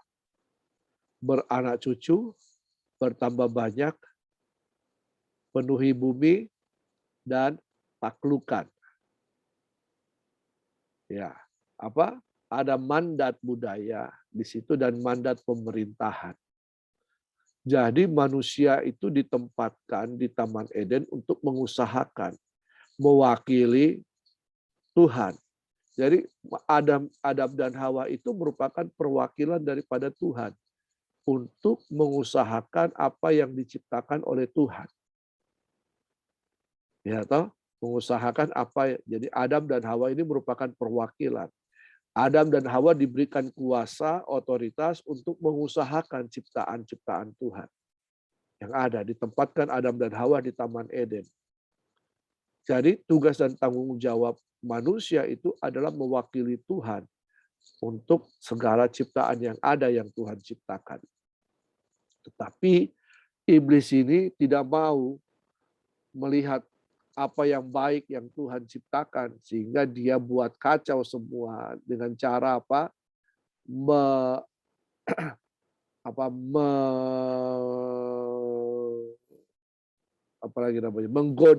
Menggoda Adam dan Hawa ini. Sehingga ketika Adam dan Hawa jatuh dalam dosa, dia mengambil kuasa itu, kuasa yang diberikan oleh Tuhan kepada Adam dan Hawa menjadi wakil Tuhan di muka bumi ini. Sehingga ketika manusia jatuh dalam dosa, kuasa atas dunia ini itu diambil oleh iblis. Sehingga apa yang terjadi? Bumi ini dikuasai oleh iblis. Begitu ceritanya. Ya, tapi ketika Yesus datang, mati di kayu salib, lalu kemudian kuasa dari iblis ini diambil kembali oleh Yesus. Matius 28 di situ berkata, kepadaku telah diberikan segala kuasa. Jadi kuasa dari iblis ini diambil kembali oleh Yesus dan kemudian diberikan lagi kepada manusia. Itu tujuannya. Jadi manusia ini merupakan perpanjangan tangan Tuhan di muka bumi ini untuk mengelola. Tetapi karena dosa, maka apa yang terjadi? Manusia melakukan banyak kerusakan-kerusakan atas bumi ini. Oke, saya kira itu. Ada lagi yang ingin bertanya? Saya, Pak. Ananta, Ya, Pak. silakan. Tunggu, Ananta dulu baru Semi. Ya, silakan. Saya ingin bertanya, tadi dalam materi dikatakan bahwa manusia itu diciptakan serupa dan segambar dengan Allah. Ya. Bagaimana Bapak ketika manusia itu diciptakan serupa, segambar, sekarakter, dan sesifat dengan Allah? Nah. Karena kita tahu dalam pembahasan dosa itu tidak berasal dari Allah. Nah, Ya. Allah juga tidak menciptakan dosa. Ya. Dalam arti Allah itu tidak berdosa. Dosa jadi karena sifat dan perilaku manusia sendiri. Nah, bagaimana pandangan akan pertanyaan saya ini? Terima kasih. Ya, benar. Tuhan tidak menciptakan dosa. Manusia itu diciptakan menurut gambar dan rupa. Jadi pola penciptaan manusia itu, jadi kan kalau misalnya kalian mau melukis seseorang, pasti ada polanya kan? Iya kan? Ada gambar awalnya dulu, baru kemudian dilukis, ya kan? Atau membuat patung seseorang, ada fotonya dulu orang tersebut, lalu kemudian dituangkan di dalam pahatan-pahatan itu. Sehingga apa yang ada di sini sama dengan yang ada di sini. Nah, manusia seperti itu. Yang menjadi pola gambar untuk menjadi manusia itu adalah Allah sendiri. Jadi makanya disebut bahwa manusia itu adalah gambar dan rupa Allah. Ya, selain bentuk fisiknya, ya juga secara rohaninya, ya jasmani dan rohani. Jadi di situ ada karakternya, ada sifat Allah itu ada di dalam kita. Seperti itu. Tetapi kemudian, jadi semua yang baik Tuhan berikan kepada manusia. Tapi karena manusia itu ingin mau menjadi sama seperti Allah, baca nanti baik-baik Kejadian pasal 3, sehingga keinginan ini membuahkan dosa. Ya, manusia itu memberontak terhadap Allah. Manusia melanggar hukum Allah. Akhirnya manusia jatuh di dalam dosa. Dosa itu kan tadi kita sudah tahu, itu pelanggaran hukum Allah di situ. Ya. Tidak tepat sasaran dan lain-lain di situ. Ya. Jadi manusia jatuh dalam dosa karena keinginannya. Ya. Jadi manusia itu sendiri yang menciptakan itu. Jatuh dalam dosa. Nah, ketika manusia jatuh dalam dosa, ya manusia tidak layak untuk ada di Taman Eden. Nah, kira-kira begitu Ananta. Pak, terima kasih Pak. Ya, oke. Ya, Semi, silakan. Saya ingin bertanya tentang begini Pak, misalnya saya pernah berbuat dosa seperti saya mencuri atau sesuatu yang buruk saya lakukan, dan pernah mungkin juga saya pernah menghujat Allah, dan kemarin itu saya pernah membaca ayat di pasal Matius itu ada dosa yang tidak bisa diampuni oleh Tuhan, yaitu kita menghujat Allah, seperti yang dilakukan anak Imam Eli yang dihukum mati. Nah, kalau saya benar-benar menyesali perbuatan itu, apakah saya bisa diampuni atau tidak? Karena di dalam pasal itu, dosa yang tidak diampuni Tuhan itu adalah dosa yang menghujat Allah dan tidak akan diampuni di dunia itu dan di dunia yang mendatang. Oke. Ya, menghujat Roh Kudus yang juga adalah pribadi Allah. Jadi kalau menghujat misalnya begini, tidak menghujat itu tidak mempercayai, tidak lagi mempercayai. Saya tidak percaya akan adanya Allah, berarti dia sudah tidak percaya, dia sudah di luar. Gitu. Tetapi kemudian kalau dia tidak bertobat, ya atau tidak dia ya kalau dia saya tidak percaya Allah, Allah tidak ada, Allah itu ya jadi seperti itu, ya dia sudah ada di luar Allah, otomatis dia akan kena penghukuman. Paham? Dia kena penghukuman. Tetapi kemudian kalau dia sadar, saya sudah berdosa, saya sudah karena di situ di konteks itu orang-orang Yahudi berkata bahwa Allah itu sama seperti dewa, penghulu setan, Roh Kudus itu. Makanya Yesus mengatakan barang siapa yang menghujat Roh Kudus itu tidak akan diampuni. Kata menghujat itu berarti mengolok-olok, juga tidak percaya kepada Roh Kudus. Roh Kudus adalah pribadi Allah. Nah, jadi kalau sudah tidak percaya, saya nyatakan saya tidak percaya, berarti saya ada di luar kan? Iya kan? Betul tidak? Berarti saya sudah berbalik. Nah, ketika saya bilang saya tidak percaya, saya hujat, saya tidak percaya, saya sudah berbalik. Berbalik arah, meninggalkan apa yang saya dulu percayai kan? Otomatis ketika kita berbalik arah, kita akan masuk dalam penghukuman. Tetapi ketika kita sadar kembali, kita berbalik lagi, minta ampun. Ya, saya percaya Tuhan itu Maha Kasih. Kalau orang yang mau berbalik lagi kepada Dia, pasti akan diampuni. Nah, kira-kira saya paham ya? Ya, Pak. Ya, oke. Ya, ada lagi? Kasih, Pak. Ya, sama-sama. Masih ada lagi?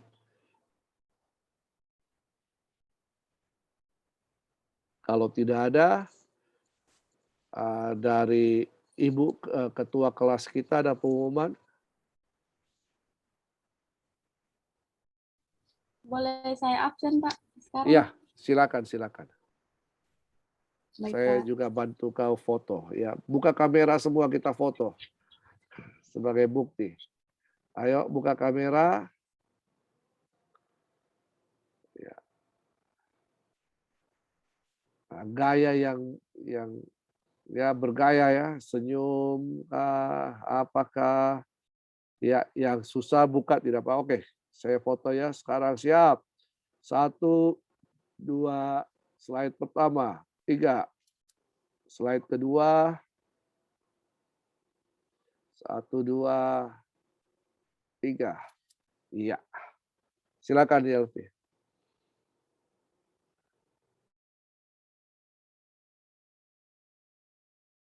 Suaramu termute ya. Elan Efran. Hadir. Oke. Bradlin. Hadir. Aprikel. Hadir. Albertus. Nggak ada ya? Tidak ada. Nggak ada. Oke. Josephira. Hadir. Oke. Hendrik. Hadir. Sri Indah. Hadir. Nina. Hadir. Edi.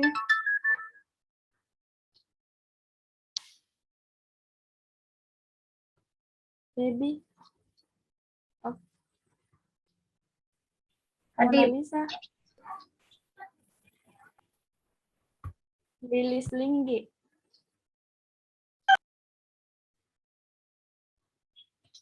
Gretsa hadir.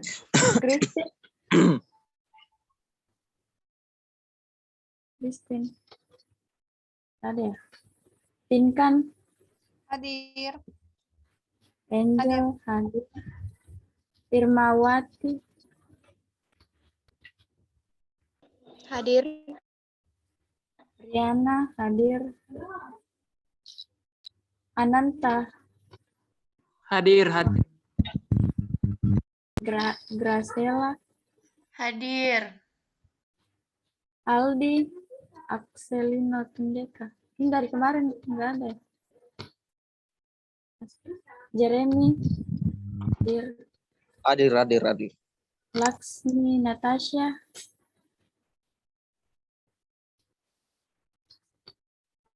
Laksmi. Tadi ada juga ini. Yulpina Tuku.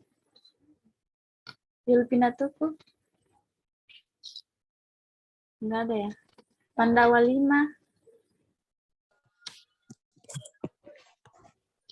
Semi hadir. Novianto.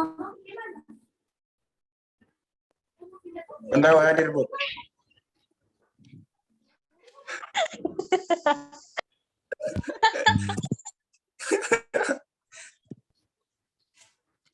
Novianto, ada ya tadi? Hadir. Oke.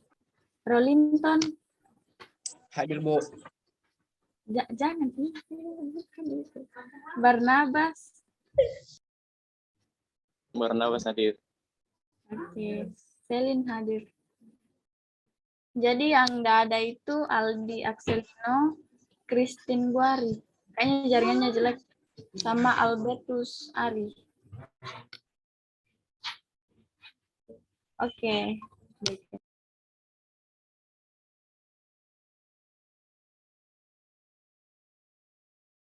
Ya, ya. Jadi kita masih ketemu minggu depan. Kalau misalnya minggu depan memungkinkan ada sekitar 10 orang ke atas yang bisa sampai 15 yang bisa onsite, kita akan onsite.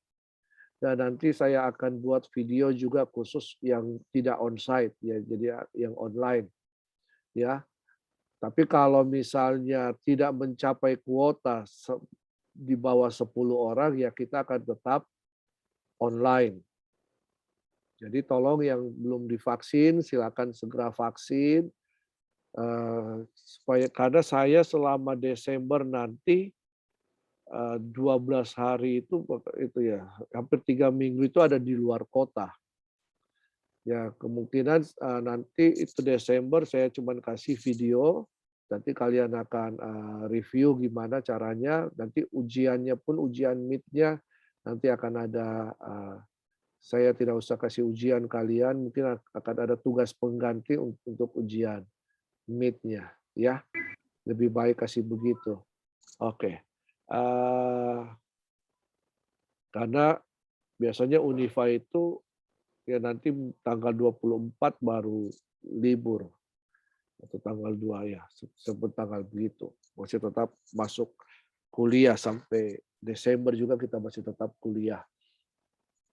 Ya, oke. Jadi ya Pandawa hadir, Yelvina. Nah, jadi sekali lagi kalau masih di bawah 10 kita tidak akan onsite, tetapi akan online tetap. Kalau di atas 10 sampai 15, kita akan onsite, tetapi yang untuk yang tidak masuk ke kelas onsite, saya akan berikan video untuk yang online-nya, ya. Atau bisa saja kita akan syuting dari kelas supaya kalian yang online juga bisa ikuti. Ya, saya akan coba bagaimana baiknya ya. Tapi kalau sesuai kesepakatan nanti ketua kelas dan wakil ketua kelas akan atur itu baiknya bagaimana. Oke? Ada pertanyaan tentang kelas kita lagi?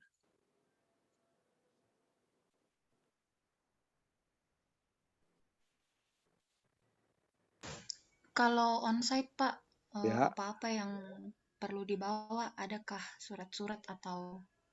Yang seperti di posting itu. Ada surat dari keterangan dari orang tua atau wali yang mengizinkan kalian onsite dan juga bukti kalian sudah vaksin 2 kali. Itu. Kalau vaksin 2 kali kan bisa terlihat itu di aplikasi Peduli Lindungi kan. Di situ orang sudah vaksin. Jadi itu 2 hal itu sangat penting. Selain itu kan cuma cuci tangan, jaga jarak, dan lain-lain. Tapi 2 ini yang sangat penting. Dan itu kalau bisa, karena kita harus minta ruangan untuk dipakai. Jadi kalau bisa 1 hari sebelumnya sudah ada kepastian, supaya bisa langsung diinfokan untuk pakai ruangan. Itu harus ada info ke kampus untuk kita bisa pakai ruangan. Ya. Tidak seperti dulu yang langsung memang kelasnya kita di situ kita bisa langsung masuk. Tapi kali ini mereka kunci dan nanti dibukakan untuk kita kalau kita minta. Oke, ada lagi?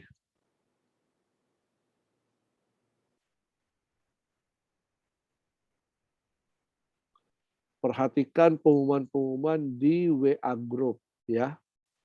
Perhatikan apa yang disampaikan oleh ketua kelas dengan wakil ketua kelas.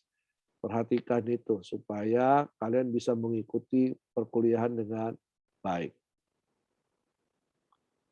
Kalau tidak ada, ya kita akan akhiri. Jangan lupa semua tugas-tugas tetap dikerjakan. Ya, kita akan akhiri. Nanti siapa yang akan pimpin doa? Silakan.